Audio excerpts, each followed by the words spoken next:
There's a warning you'd not get from a real enemy. Paul stretched up on his toes to relieve his muscles. He felt solemn with a sudden realization that his life had become filled with swift changes. He crossed to the dummy, slapped the switch on its chest with his rapier tip, and felt the defensive field forcing his blade away. "On guard!" Alec called, and the dummy pressed the attack. Paul activated his shield, parried, and countered. Alec watched as he manipulated the controls.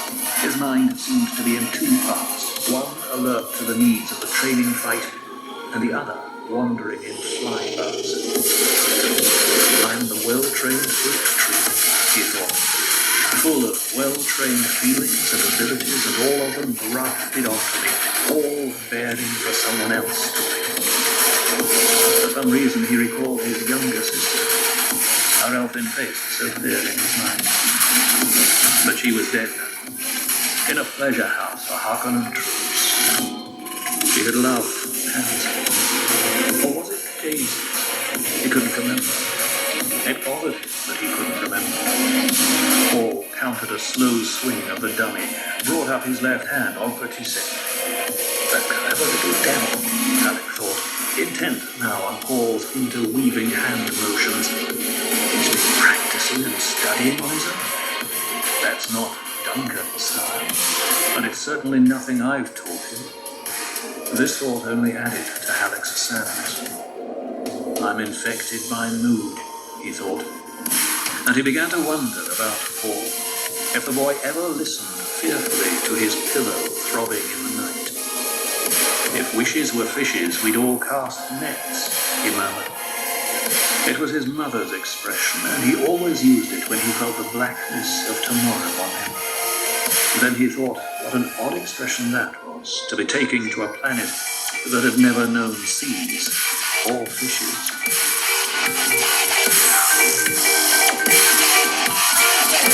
UE Wellington, standard 10,082 to 10,191.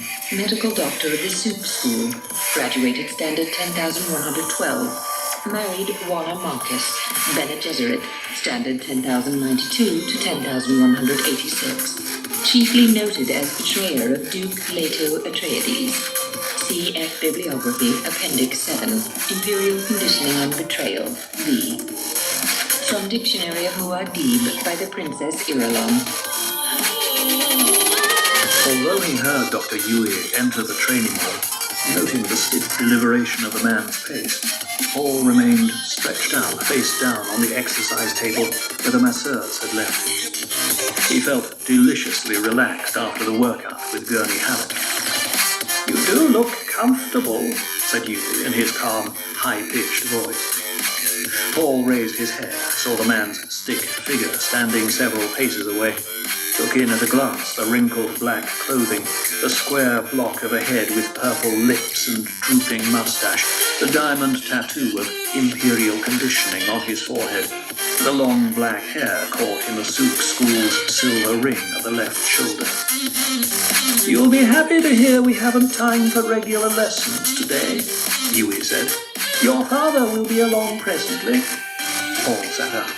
"However, I've arranged for you to have a film book viewer and several lessons during the crossing to Arrakis." "Oh." Paul began pulling on his clothes. He felt excitement that his father would be coming. They had spent so little time together since the Emperor's command to take over the fief of Arrakis. Yui crossed to the L table, thinking, how the boy has filled out these past few months. Such a waste. Oh, such a sad waste. And he reminded himself, I must not falter. What I do is done to be certain my Warner can no longer be hurt by the Harkonnen beasts. Paul joined him at the table, buttoning his jacket. What'll I be studying on the way across? Ah, the tyrannic life forms of Arrakis. The planet seems to have opened its arms to certain tyrannic life forms. It's not clear how. I must seek out the planetary ecologist when we arrive, a Dr. Kynes, and offer my help in the investigation. And Yui thought, what am I saying? I play a hypocrite, even with myself. Will there be something on the Fremen? Paul asked. The Fremen? Yui drummed his fingers on the table, caught Paul staring at the nervous motion, withdrew his hand. Maybe you have something on the whole Arakeen population, Paul said. Yes, to be sure, Yui said.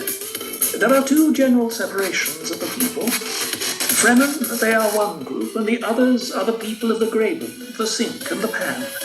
There's some intermarriage, I'm told. The women of Pan and Sink villages prefer Fremen husbands. Their men prefer Fremen wives. They have a saying, polish comes from the cities, wisdom from the desert. Do you have pictures of them? I'll see what I can get you. The most interesting feature, of course, is their eyes. Totally blue, no whites in them. Mutation? No, it's linked to saturation of the blood with melange. The Fremen must be brave to live at the edge of that desert. By all accounts, Yui said, they compose poems to their knives. Their women are as fierce as the men. Even Fremen children are violent and dangerous. You'll not be permitted to mingle with them, I dare say. Paul stared at Yui, finding in these few glimpses of the Fremen a power of words that caught his entire attention. What a people to win as allies. And the worms? Paul asked. What? I'd like to study more about the sandworms. Ah, to be sure. I've a film book on a small specimen, only 110 meters long and 22 meters in diameter. It was taken in the northern latitudes. Worms of more than 400 meters in length have been recorded by reliable witnesses, and there's reason to believe even larger ones exist. Paul glanced down at a conical projection chart of the northern Arakeen latitudes spread on the table.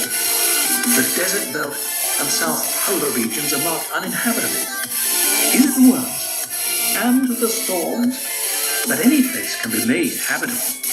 If it's economically feasible, Yui said. Arrakis has many costly pebbles. He smoothed his drooping mustache. Your father will be here soon. Before I go, I've a gift for you, something I came across in packing. He put an object on the table between them. Black, oblong, no larger than the end of Paul's thumb. Paul looked at it. Yui noted how the boy did not reach for it and thought, how cautious he is. It's a very old orange Catholic Bible made for space travelers. Not a film book, but actually printed on filament paper. It has its own magnifier and electrostatic charge system. He picked it up, demonstrated. The book is held closed by the charge, which forces against spring-locked covers. You press the edge, thus, and the pages you've selected repel each other and the book opens. It's so small, but it has 1,800 pages. You press the edge thus, and so, and the charge moves ahead, one page at a time as you read. Never touch the actual pages with your fingers. The filament tissue is too delicate. He closed the book, handed it to Paul. Try it. Yui watched Paul work the page adjustment, thought, I salve my own conscience. I give him the surcease of religion before betraying him. Thus may I say to myself that he has gone where I cannot go. This must have been made before film books, Paul said. It's quite old. Let it be our secret, eh? Your parents might think it too valuable for one so young. And Yui thought, his mother would surely wonder at my motives. Well, Paul closed the book, held it in his hand. If it's so valuable. Indulge an old man's whim, Yui said. It was given to me when I was very young. And he thought, I must catch his mind as well as his cupidity. Open it to 467 Kalima, where it says, From water does all life begin. There's a slight notch on the edge of the cover to mark the place. Paul felt the cover, detected 2 notches, one shallower than the other. He pressed the shallower one and the book spread open on his palm, its magnifier sliding into place. Read it aloud, Yui said. Paul wet his lips with his tongue, relevant. Think you of the fact that a deaf person cannot hear. Then, what deafness may we not all possess? What senses do we lack that we cannot see and cannot hear another world all around us? What is there around us that we cannot... Stop it! Yui barked. Paul broke off, stared at him. Yui closed his eyes, fought to regain composure. What perversity caused the book to open at my Wanna's favourite passage? He opened his eyes, saw Paul staring at him. Is something wrong? Paul asked. I'm sorry, Yui said. That was my dead wife's favourite passage. It's not the one I intended you to read. It brings up memories that are painful. There are 2 notches, Paul said. Of course, Yui thought. Wanna marked her passage. His fingers are more sensitive than mine and found her mark. It was an accident. No more. You may find the book interesting, Yui said. It has much historical truth in it, as well as good ethical philosophy. Paul looked down at the tiny book in his palm, such a small thing. Yet, it contained a mystery. Something had happened while he read from it. He had felt something stir his terrible purpose. Your father will be here any minute, Yui said. Put the book away and read it at your leisure. Paul touched the edge of it as Yui had shown him. The book sealed itself. He slipped it into his tunic. For a moment there, when Yui had barked at him, Paul had feared the man would demand the book's return. I thank you for the gift, Dr. Yui, Paul said, speaking formally. It will be our secret. If there is a gift of favour you wish from me, please do not hesitate to ask. I need for nothing, Yui said. And he thought, why do I stand here torturing myself and torturing this poor lad, though he does not know it? Oi! Damn those Harkonnen beasts! Why did they choose me for their abomination? How do we approach the study of Muad'Dib's father? A man of surpassing warmth and surprising coldness was the Duke Leto Atreides. Yet many facts open the way to this Duke: his abiding love for his Bene Gesserit lady, the dreams he held for his son, the devotion with which men served him. You see him there, a man snared by destiny, a lonely figure with his light dimmed behind the glory of his son. Still, one must ask, what is the son but an extension of the father? From Muad'Dib, Family Commentaries by the Princess Irulan. Paul watched his father enter the training room, saw the guards take up stations outside. One of them closed the door. As always, Paul experienced a sense of presence in his father. Someone totally here. The Duke was tall, olive-skinned.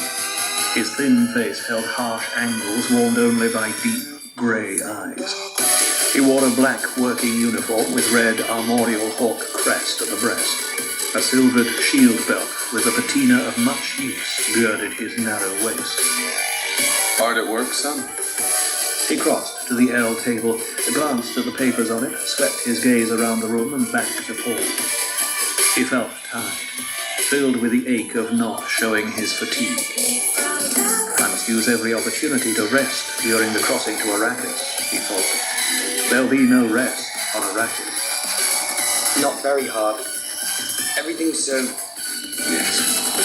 Well, tomorrow we leave. It'll be good to get settled in our new home, with all this upset behind. Paul nodded, suddenly overcome by memory of the Reverend Mother's words. For the father, nothing. Father, will Arrakis be as dangerous as everyone says? The Duke forced himself to the casual gesture, sat down on a corner of the table, smiled. A whole pattern of conversation welled up in his mind, the kind of thing he might use to dispel the vapours in his men before a battle. The pattern froze before it could be vocalized, confronted by the single thought, this is my son. It'll be dangerous. Howard tells me we have a plan for the Fremen. Paul wondered, why don't I tell him what that old woman said? How did she seal my tongue? The Duke noted his son's distress. As always, Hawat sees the main chance. There's much more. I see also combine honnête Aubert adventure to the Chom Company. By giving me Arrakis, His Majesty is forced to give us a Chom directorship. A subtle game. Chom controls the spice. And Arrakis, with its spice, is our avenue into Chom. There's more to Chom than Melange. Did the Reverend Mother warn you? Paul clenched his fists, feeling his palms slippery with perspiration. The effort it had taken to ask that question. Howard tells me she frightened you with warnings about Arrakis. Don't let a woman's fears cloud your mind. No woman wants her loved ones in danger. The hand behind those warnings was your mother's. Take this as a sign of her love for us. Does she know about the Fremen? Yes. And about much more. What? And the Duke thought, the truth could be worse than he imagined.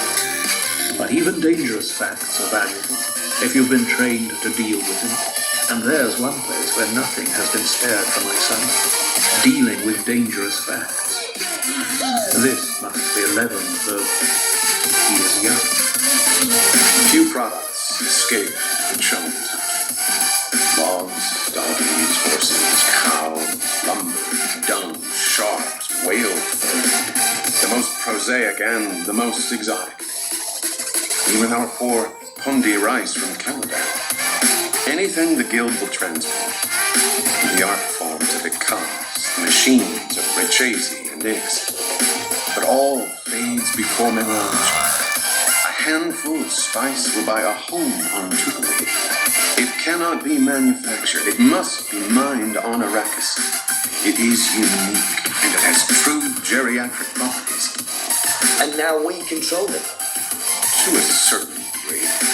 But the important thing is to consider all the houses that depend on Chom profits. And think of the enormous proportion of those profits dependent upon a single product. The spice. Imagine what would happen if something should reduce spice production. Whoever had stockpiled melange could make a killing. Others would be out in the cold. The Duke permitted himself a moment of grim satisfaction, looking at his son and thinking how penetrating, how truly educated that observation had been. He nodded. The Harkonnens have been stockpiling for more than 20 years. They mean spice production to fail and you to be blamed. They wish the Atreides name to become unpopular. Think of the Landsrat houses that look to me for a certain amount of leadership. Their unofficial spokesman. Think how they'd react if I were responsible for a serious reduction in their income.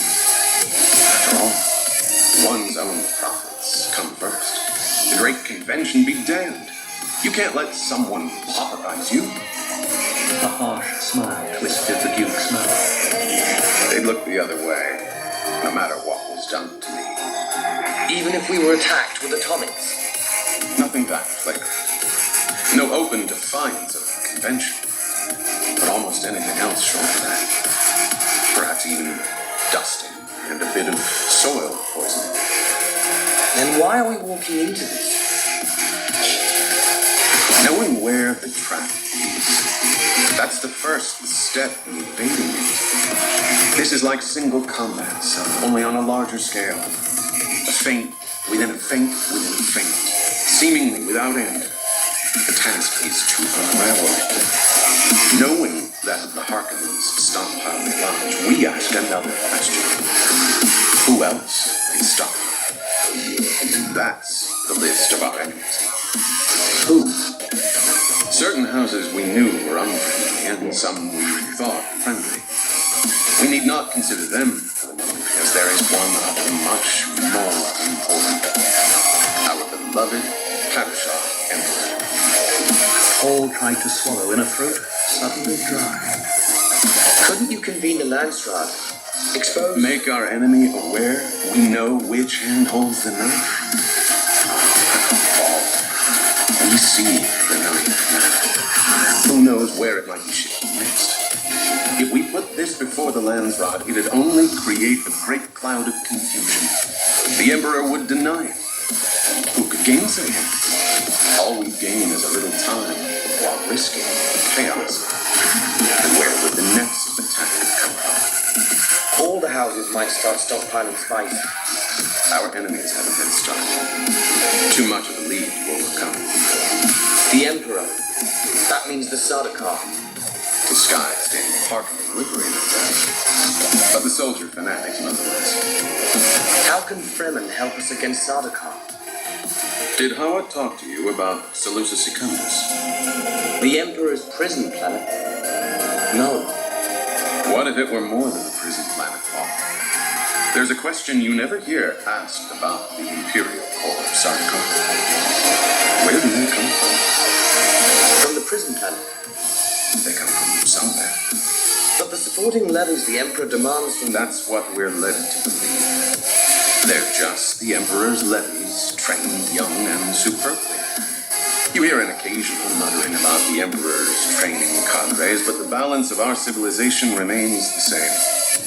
The military forces of the Landsrod great houses on one side, the Sardaukar and their supporting levies on the other. And their supporting levies all. The Sardaukar remain the Sardaukar. But every report on Seleucus Secundus says SS is a hellwork. Undoubtedly. But if you were going to raise tough, strong, ferocious men, what environmental conditions would you impose on them? How could you win the loyalty of such men? There are proven ways. Play on the certain knowledge of their superiority, the mystique of secret covenant, the esprit of shared suffering. It can be done. It has been done on many worlds and many times. Paul nodded, holding his attention on his father's face. He felt some revelation impending. Consider Arrakis. When you get outside of towns and garrison villages, it's every bit as terrible a place as Seleucus Secundus. Paul's eyes went wide. The Fremen. We have there the potential of a core as strong and deadly as the Sardaukar. It'll require patience to exploit them secretly and wealth to equip them properly. But the Fremen are there, and the spice wealth is there. You see now why we walk into Arrakis, knowing the trap is there. Don't the Harkonnens know about the Fremen? The Harkonnens sneered at the Fremen, hunted them for sport, never even bothered trying to count them. We know the Harkonnen policy with planetary populations. Spend as little as possible to maintain them. The metallic threads in the hawk symbol above his father's breast glistened as the Duke shifted his position. You see? We're negotiating with the Fremen right now. I sent a mission headed by Duncan Underhill. A proud and ruthless man, Duncan, but fond of truth. I think the Fremen will admire him. If we're lucky, they may judge us by him. Duncan, the moral. Duncan the moral and Gurney the valorous. You named them well. And Paul thought, Gurney's one of those the Reverend Mother meant, a supporter of words, the valor of the brave. Gurney tells me you did well in weapons today. That isn't what he told me. I figured Gurney to be sparse with his praise. He says you have a nicety of awareness, in his own words, of the difference between a blade's edge and its tip. Gurney says there's no artistry in killing with the tip, that it should be done with the edge. Gurney's a romantic. I'd sooner you never had to kill. But if the need arises, you do it however you can. Tip or edge. The Duke looked up at the skylight, on which the rain was drumming. Seeing the direction of his father's stare, Paul thought of the wet skies out there, a thing never to be seen on Arrakis from all accounts, and this thought of skies put him in mind of the space beyond. Are the guild ships really big? The Duke looked at him. This will be your first time off planet. Yes, they're big. We'll be riding a Highliner because it's a long trip. A Highliner is truly big. Its hold will tuck all our frigates and transports into a little corner. We'll be just a small part of the ship's manifest. And we won't be able to leave our frigates. That's part of the price you pay for guild security. There could be Harkonnen ships right alongside us, and we'd have nothing to fear from them. The Harkonnens know better than to endanger their shipping privileges. I'm going to watch our screens and try to see a guildsman. You won't. Not even their agents ever see a guildsman. The guild's as jealous of its privacy as it is of its monopoly. Don't do anything to endanger our shipping privileges, Paul. Do you think they hide because they've mutated and don't look human anymore? Who knows? It's a mystery we're not likely to solve. We've more immediate problems. Among them, you. Me? Your mother wanted me to be the one to tell you, son. You see, you may have mentat capabilities. Paul stared at his father, unable to speak for a moment. Then, A mentat? Me? But Hawa agrees, son. It's true. But I thought mentat training had to start during infancy and the subject couldn't be told because it might inhibit the early... Paul broke off, all his past circumstances coming to focus in one flashing computation. I see. A day comes when the potential mentat must learn what's being done. It may no longer be done to him. The mentat has to share in the choice of whether to continue or abandon the training. Some can continue. Some are incapable of it. Only the potential mentat can tell this for sure about himself. Paul rubbed his chin. All the special training from Howard and his mother, the mnemonics, the focusing of awareness, the muscle control and sharpening of sensitivities, the study of languages and nuances of voices, all of it clicked into a new kind of understanding in his mind. You'll be the Duke someday, son. A mentat Duke would be formidable indeed. Can you decide now? Or do you need more time? I'll go on with the training. Formidable indeed. Paul saw the proud smile on his father's face. The smile shocked Paul. It had a skull look on the Duke's narrow features. Paul closed his eyes, feeling the terrible purpose reawaken within him. Perhaps being a mentat is terrible purpose, he thought. But even as he focused on this thought, his new awareness denied it. With the Lady Jessica and Arrakis, the Bene Gesserit system of sowing implant legends through the Missionaria Protectiva came to its full fruition. The wisdom of seeding the known universe with a prophecy pattern for the protection of Bene Gesserit personnel has long been appreciated, but never have we seen a condition ut extremis with more ideal mating of person and preparation. The prophetic legends had taken on Arrakis, even to the extent of adopted labels, including Reverend Mother, Canto and Respondo, and most of the Sharia Panoplia Propheticus. And it is generally accepted now that the Lady Jessica's latent abilities were grossly underestimated. From Analysis, the Erechim Crisis, by the Princess Irulan. Private Circulation Bene Gesserit, file number AR 810888587. All around the Lady Jessica, piled in corners of the Arakeen Great Hall, mounded in the open spaces, stood the packaged freight of their lives. Boxes, trucks, cartons, cases, some partly unpacked. She could hear the cargo handlers from the guild shuttle depositing another load in the entry. Jessica stood in the center of the hall.